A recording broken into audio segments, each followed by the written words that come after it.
ओम शांति। 24 जनवरी 2024 के ईश्वरीय महावाक्य। पहले सुनते हैं आज की मुरली से होमवर्क। बाबा ने कहा, आत्म अभिमानी बनने की प्रैक्टिस करो तो विकारी ख्यालात उड़ जाएंगे। पहले पहले तो यह दृष्टि पक्की करो कि हम आत्मा हैं, हम भाई भाई को देखते हैं। तुम्हारे पास कोई आए तो लक्ष्मी नारायण का चित्र उन्हें दिखाओ। उनसे पूछना चाहिए, तुमने कभी विश्व में शांति देखी है कि विश्व में शांति कैसे होती है?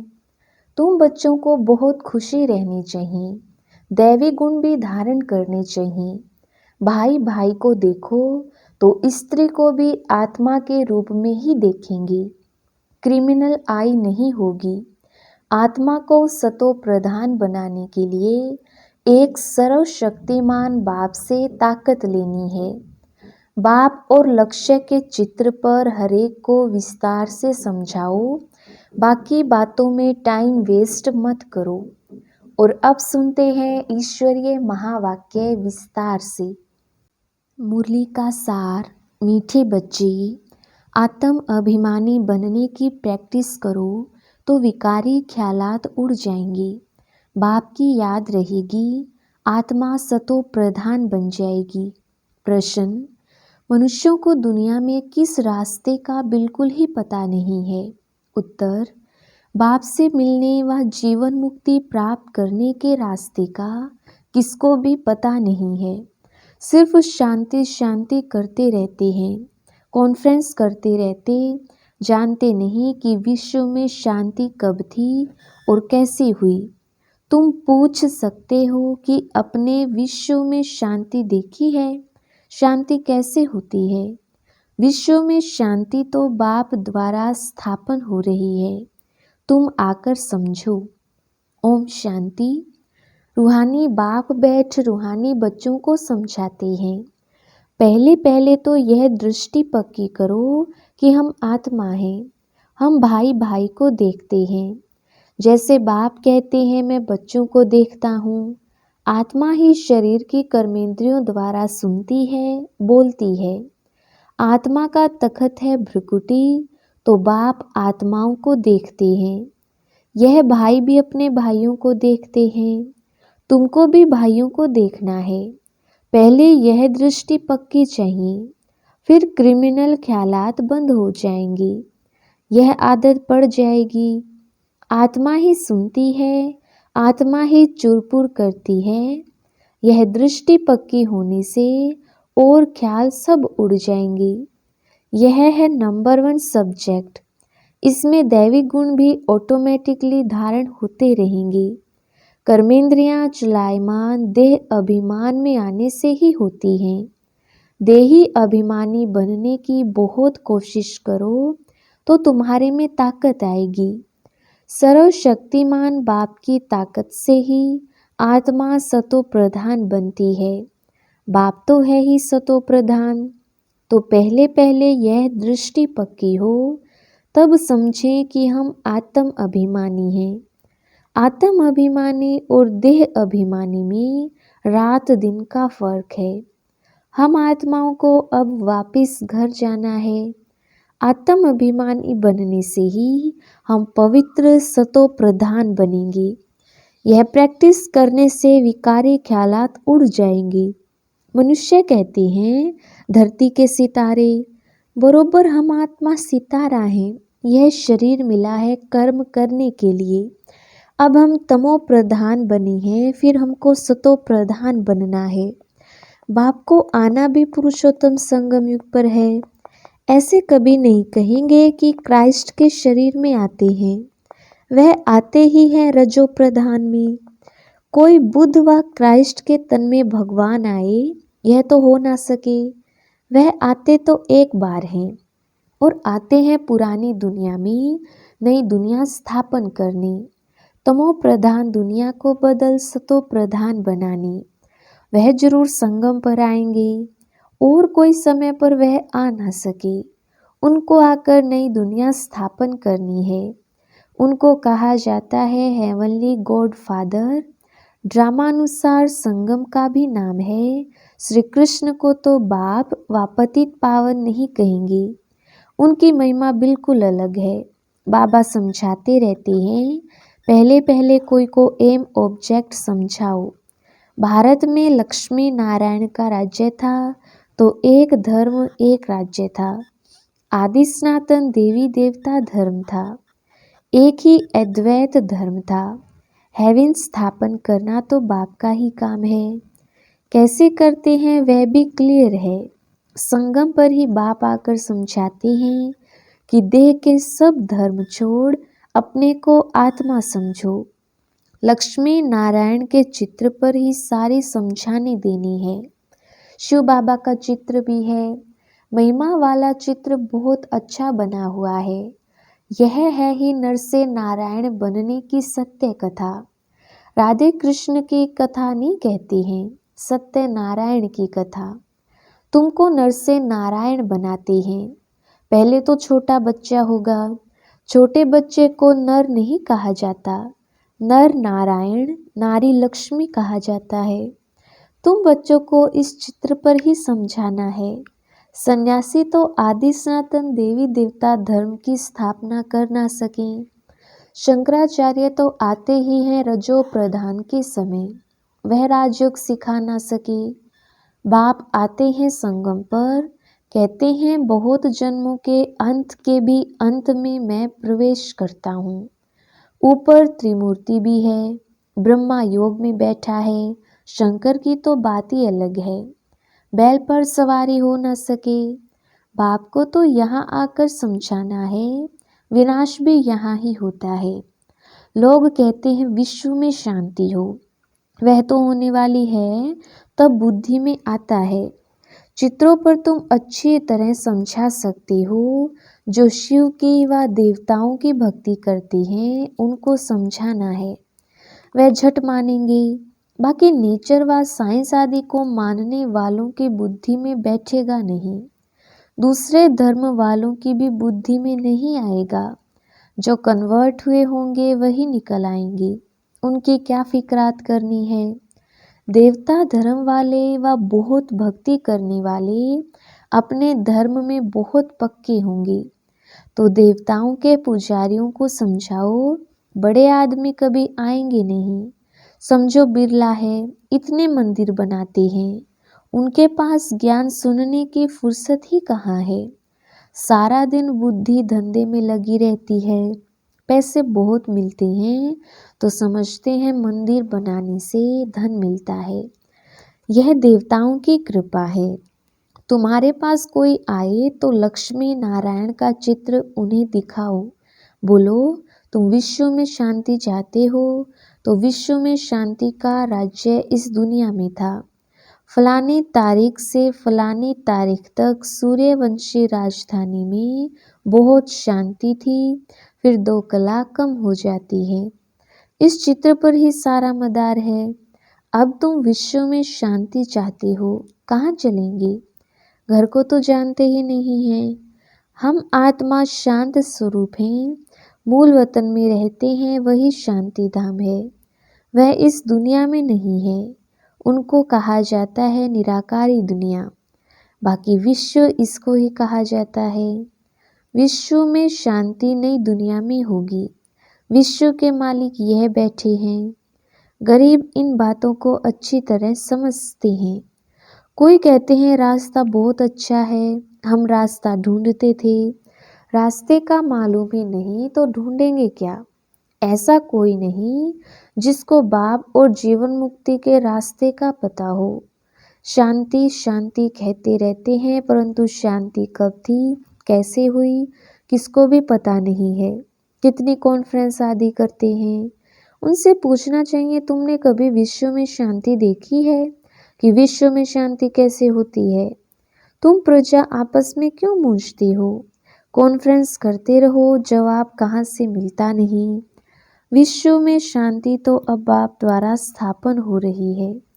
तुम कहते हो क्राइस्ट से 3000 वर्ष पहले हेवन था तो वहाँ ही शांति थी। अगर वहाँ भी अशांति होती तो बाकी शांति कहाँ से मिलेगी? अच्छी तरह से समझाना है। इस समय तो तुमको इतना समय बात करने नहीं देते, क्योंकि अभी उनके सुनने का समय नहीं आया है। सुनने का भी सौभाग्य चाहिए। तुम पद्मा पदम भाग्यशाली बच्चे ही बाप से सुनने के हकदार बनते हो। बाप भी गर और कोई सुना ना सके। बाप तुम बच्चों को ही सुनाते हैं। यह है ही रावण राज्य, तो यहाँ शांति कैसे हो सकती। रावण राज्य में सब पतित हैं, पुकारते हैं कि हमको पावन बनाओ। पावन दुनिया तो इन लक्ष्मी नारायण की थी। राम राज्य और रावण राज्य में कितना फर्क है। सूर्यवंशी, चंद्रवंशी, फिर होते हैं रावण वंशी। इस समय है कलयुग, रावण संप्रदाय। बड़े बड़े लोग भी एक दो को गुरर गुरर करते रहते हैं। बहुत अहंकार है कि मैं फलाना हूँ, तो इस लक्ष्मी नारायण के चित्र पर समझाना बहुत सहज है। बोलो, इनके राज्य में ही विश्व में शांति थी, और कोई धर्म नहीं था। विश्व में शांति सो तो यहाँ ही होती है। तो मुख्य यह चित्र है, बाकी ढेर चित्रों पर समझाने से मनुष्यों के ख्यालात और तरफ चले जाते हैं। जो समझा है वह भी भूल जाता है। तब कहा जाता है टू मैनी कुक्स, बहुत चित्र होते हैं और हंसी कुड़ी के मॉडल अथवा डायलॉग आदि होते हैं, तो मूल बात बुद्धि से निकल जाती है। कोई विरला ही समझ पाते हैं कि बाप यह स्थापना कर रहे हैं। 84 जन्म भी इसके लिए ही है। दिखाएंगे जरूर एक का, सबको कैसे रखेंगे। शास्त्रों में भी एक अर्जुन का नाम रखा है ना। स्कूल में मास्टर एक को थोड़ी पढ़ाएंगे, यह भी स्कूल है। यह तुम्हारे बैच भी बहुत काम कर सकते हैं। यह सबसे अच्छा है। पहले शिव बाबा के चित्र के सामने लाना चाहिए और फिर लक्ष्मी नारायण के चित्र के आगे। तुम शांति मांगते हो, वह कल्प कल्प बाप द्वारा ही स्थापन होती है। तुम इस चक्र को जान गई हो। पहले तुम भी तुच्छ बुद्धि थे, अब बाप स्वच्छ बुद्धि बनाते हैं। लिखना चाहिए, सिवाय परमपिता परमात्मा के कोई भी किसकी सद्गति कर नहीं सकती, विश्व में शांति कर नहीं सकते। बाप ही सब कुछ कर रहे हैं, याद भी उनको ही करते हैं। मुख्य चित्र यह दोनों हैं। इससे हिलना नहीं चाहिए जब तक पूरा ना समझे। यह नहीं समझा तो कुछ भी नहीं समझा, टाइम वेस्ट हो जाता है। देखो, बुद्धि में नहीं बैठता तो चला देना चाहिए। इसमें समझाने वाले बहुत अच्छे चाहिए। अगर माता हो तो बहुत अच्छा, इसमें कोई नाराज नहीं होगा। यह तो सब जानते हैं कि कौन कौन समझाने में तीखे हैं। मोहिनी है, मनोहर है, गीता है, बहुत अच्छे अच्छे बच्चे हैं। तो पहले लक्ष्मी नारायण के चित्र पर एकदम पक्का कराना चाहिए। बोलो, इन बातों को अच्छी रीति समझो, तब शांति की दुनिया में जा सकेंगे। मुक्ति जीवन मुक्ति दोनों ही मिल जाएंगी। मुक्ति में तो सब जाएंगे, फिर आएंगे नंबरवार पार्ट बजाने। समझाना भी भव्य से है। नंबर 1 यह चित्र है। विश्व में शांति के मालिक यही थे। यह बातें समझदार की बुद्धि में बैठती हैं। भल अच्छा अच्छा कहते हैं, पाँव में गिरते हैं, परंतु बाप को थोड़े ही जाना, उनको भी माया छोड़ती नहीं है। बाप जो इतना ऊंचा बनाती हैं, उनको तो कितना याद करना चाहिए। इसलिए बाप कहते हैं, मुझे याद करो तो तुम्हारे पाप कट जाएंगे, सतो प्रधान बन जाएंगे। यहाँ अंदर आने से खुशी में रोमांच खड़े हो जाने चाहिए। मैं यह बनता हूँ। मैं अंदर हिस्ट्री हॉल में आता हूँ और इन लक्ष्मी नारायण को देखता हूँ। सामने लक्ष्मी नारायण की ट्रांसलाइट रखी है। इन्हें देखकर बड़ा खुश होता हूँ। ओहो, बाबा हमको यह बनाते हैं। वाह बाबा वाह, लौकिक घर में किसका बाप बड़े मर्तबे पर होता है तो बच्चों को खुशी होती है, मेरा बाप वजीर है। तुमको कितनी खुशी होनी चाहिए कि बाप हमको यह बनाते हैं। परंतु माया भुला देती है, बड़ा सामना करती है। तुम बच्चों को बहुत खुशी रहनी चाहिए, दैविक गुण भी धारण करने चाहिए। आत्म अभिमानी भव, भाई भाई को देखो तो स्त्री को भी आत्मा के रूप में ही देखेंगे। क्रिमिनल आई होगी नहीं। मनसा तूफान तब आते हैं जब तुम भाई भाई की दृष्टि से नहीं देखते हो। इसमें बड़ी मेहनत है, प्रैक्टिस अच्छी चाहिए। आत्म अभिमानी बनना है। कर्मातीत अवस्था तो पिछाड़ी में ही होगी। सर्विस करने वाले बच्चे ही बाप की दिल पर चढ़ सकते हैं। भल देरी से आते हैं वह भी गैलप कर सकते हैं, तीखे जा सकते हैं। तुम बच्चों ने पहले की हिस्ट्री तो सुनी है कि इन्होंने घर बार कैसे छोड़ा, रात रात में भागे, फिर इतने बच्चों को पाला। इसको कहा जाता है भट्ठी। फिर भट्टी से नंबरवार निकली। यह तो वंडर है। जो बाबा तुमको वंडरफुल स्वर्ग का मालिक बनाते हैं, गॉड फादर तुमको पढ़ाते हैं। कितना साधारण है, कितना रोज रोज बच्चों को समझाते रहते हैं और बच्चों को कहते हैं नमस्ते। बच्चे तुम मेरे से भी ऊंच जाते हो। तुम ही कंगाल से डबल सिरताज विश्व के मालिक बनते हो। तो बाप बड़ी रुचि से आते हैं, अनगिनत बार आए होंगे। आज तुम मुझ राम से राज्य लेते हो, फिर रावण से तुम राज्य हराते हो। यह खेल है। अच्छा, मीठे मीठे लक्की सितारों प्रति माता पिता बाप दादा का याद प्यार और गुड मॉर्निंग। रूहानी बाप की रूहानी बच्चों को नमस्ते। हम रूहानी बच्चों की रूहानी बाप दादा को याद प्यार, गुड मॉर्निंग और नमस्ते जी। धारणा के लिए मुख्य सार। पहला पॉइंट, आत्मा को सतो प्रधान बनाने के लिए एक सर्वशक्तिमान बाप से ताकत लेनी है। देही अभिमानी बनने का पुरुषार्थ करो। हम आत्मा भाई भाई हैं, यह प्रैक्टिस निरंतर करते रहो। दूसरा पॉइंट, बाप और लक्ष्य के चित्र पर हरेक को विस्तार से समझाओ। बाकी बातों में टाइम वेस्ट मत करो। वरदान, धरनी नबज और समय को देख सत्य ज्ञान को प्रत्यक्ष करने वाले नॉलेजफुल भव। विस्तार, बाप का यह नया ज्ञान सत्य ज्ञान है। इस नए ज्ञान से ही नई दुनिया स्थापन होती है। यह अथॉरिटी और नशा स्वरूप में इमर्ज हो, लेकिन इसका अर्थ यह नहीं कि आते ही किसी को नए ज्ञान की नई बातें सुनाकर मुंझा दो। धरनी नबज और समय सब देख करके ज्ञान देना, यह नॉलेजफुल की निशानी है। आत्मा की इच्छा देखो, नबज देखो, धरनी बनाओ, लेकिन अंदर सत्यता के निर्भयता की शक्ति जरूर हो। तब सत्य ज्ञान को प्रत्यक्ष कर सकेंगे। स्लोगन, मेरा कहना माना, छोटी बात को बड़ी बनाना। तेरा कहना माना, पहाड़ जैसी बात को रूई बना देना। अव्यक्ति साइलेंस द्वारा डबल लाइट फरिश्ता स्थिति का अनुभव करो। जिम्मेवारी को निभाना यह भी आवश्यक है, लेकिन जितनी बड़ी जिम्मेवारी उतना ही डबल लाइट।